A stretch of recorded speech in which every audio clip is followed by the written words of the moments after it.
صوبہ خیبر پختونخوا سے تشریف لانے والے ہمارے معزز مہمان حضرت مولانا مفتی عبدالواحد قریشی صاحب دامت برکاتہم العالیہ، میں انہیں آج کے اس پروقار تقریب میں اسٹیج آمد پر دل کی عطا گہرائیوں سے خوش آمدید کہتا ہوں۔ ان وقت حضرت سائن کے دعوت خطاب بیان دلائے گزارش کر رہے ہوں صاحب زادہ حضرت مولانا سائن داد اللہ انور حالجوی صاحب کے تو مائک تے اچھل حضرت سائن کے دعوت خطاب بیان۔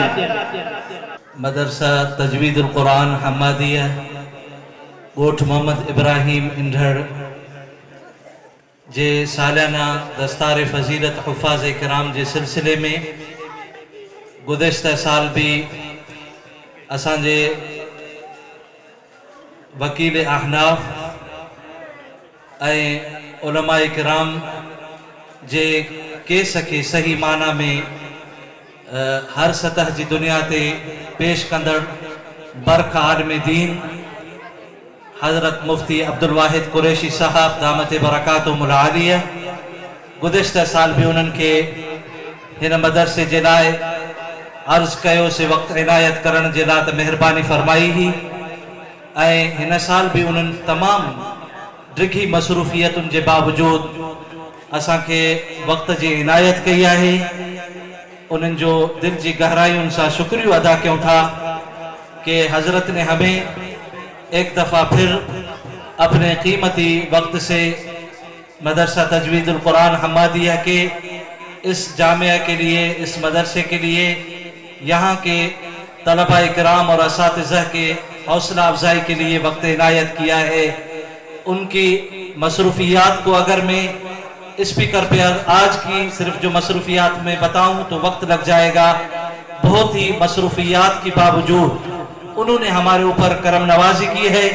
یہ ان کی ظرف اعلیٰ کی مثال ہے کہ انہوں نے گزشتہ سال کی طرح اس سال بھی ہمارے اوپر نوازش کی اور آئندہ بھی اسی طرح یہ سلسلہ جاری رہے گا۔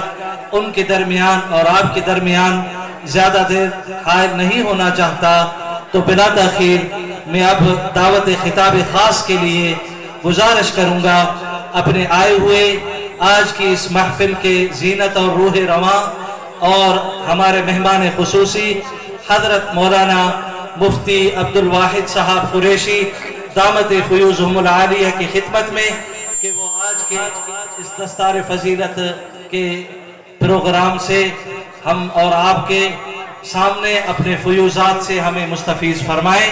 حضرت سائیں مفتی عبدالواحد قریشی دامت برکاتہم العالیہ۔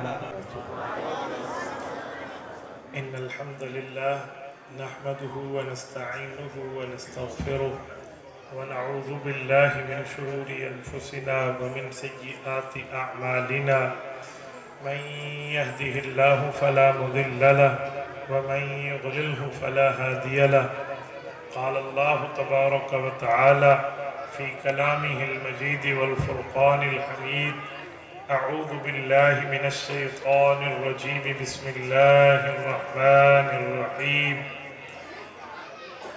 إنا نحن نزلنا الذكر وإنا له لحافظون عن علي بن أبي طالب رضي الله تعالى عنه قال قال رسول الله صلى الله عليه وسلم من قال به صدق ومن کہ الحمدللہ اللہ نے کتنی عافیت کے ساتھ آپ کی خدمت میں پہنچا دیا، بس یہ خالصتاً میرے مولا کا کرم ہے۔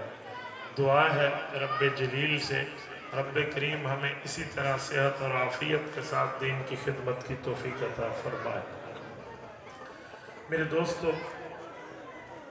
یہ مدرسہ ہے اور اس مدرسے میں بچوں نے قرآن کریم کو پڑھا، تو مدرسہ بنانا، مدرسہ چلانا، بچوں کو پڑھانا، اساتذہ کا پڑھنا پڑھانا کیوں ضروری ہے؟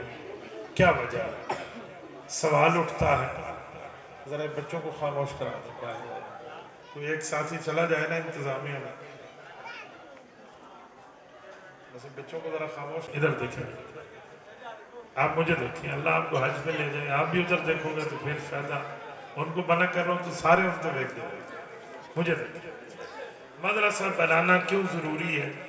حالانکہ قرآن کریم اللہ حفاظت لے چکے ہیں کہ حفاظت میں کروں.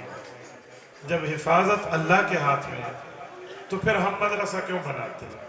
ہمیں تو چاہیے ہم مدرسے بند کر دیں، کیونکہ حفاظت اللہ نے قرآن کی کر رہی ہے.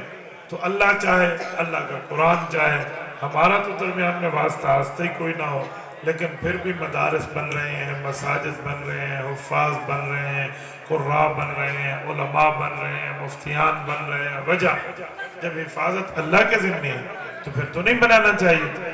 تو اس کا آسان جواب ہے کہ حفاظت اللہ کے ذمہ ہے، لیکن اس جیسی خوش نصیب حفاظت میں ہم چاہتے ہیں کہ ہم اور ہماری اولادیں بھی شامل ہو جائیں، اس لیے مدرسے میں پڑھتے پڑھاتے ہیں. اللہ تعالیٰ کی طرف سے جو ذمہ داری ادا ہو رہی ہے ہم چاہتے ہیں اس میں ہم خود شامل ہوں. جیسے ملک کی فوج ملک کا تحفظ کرتی ہے، ملک کی پولیس علاقے کا تحفظ کرتی ہے، آپ اور ہم اگر ملک کے ساتھ مخلص ہوں گے تو ان لوگوں کے ساتھ کھڑے ہوں گے کہ ہم بھی اپنے ملک کا تحفظ کر سکیں. تو میرے دوستو یہاں بھی ایسا ہے، اگر ہم چاہتے ہیں ہم اور ہماری نسلیں اس کار خیر میں شامل ہو جائیں تو پھر یا مدرسہ بنا لینا چاہیے یا بنے بنائے مدرسے کو سہارا دینا چاہیے. رہی دوسری بات کہ یہ مدرسہ کہاں سے ثابت ہے؟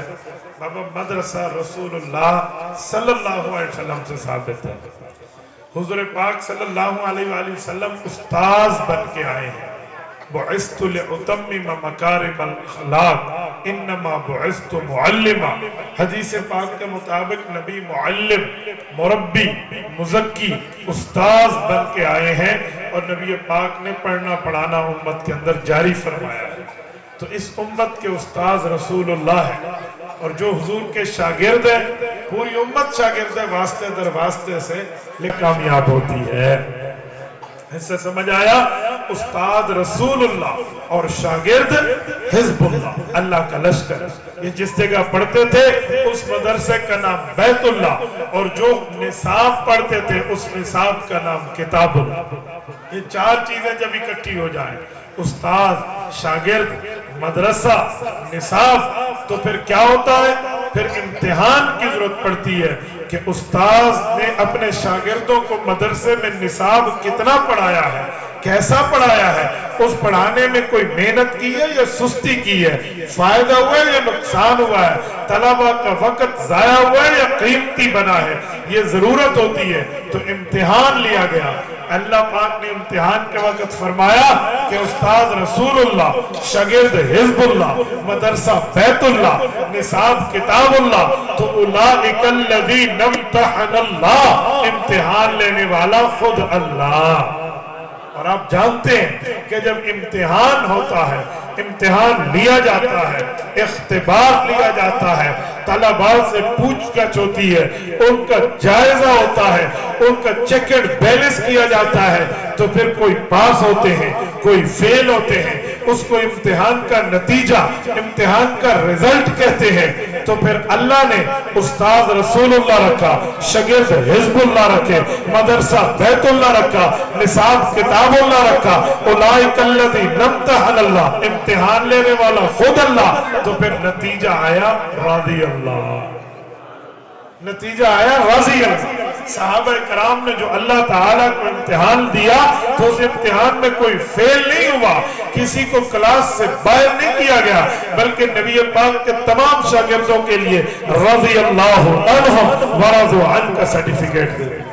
اور صرف ان لوگوں کو نہیں بلکہ جو ان کی بات مانے، ان کو فالو کرے، ان کی اتباع کرے، انہیں تسلیم کرے، اللہ ان کو بھی رضی اللہ کہتا ہے. سورت نمبر 9 سورت توبہ آیت نمبر 100 11ویں پارے کا پہلا صفحہ رب کریم فرماتے ہیں والسابقون الاولون من المہاجرین والانصار. فرمائے وہ لوگ جو نبی پاک پر ایمان لانے میں سبقت کر گئے، وہ مہاجرین اور انصاروں والذین رضا کا وعدہ کر دیا. فرمائے والذین اتبعوہم بإحسان رضی اللہ عنہم ورضوا عنہ. جو ان کی بات نیکی میں اتباع کر رہا اللہ ان سے بھی راضی ہو گیا. تو میرے دوستو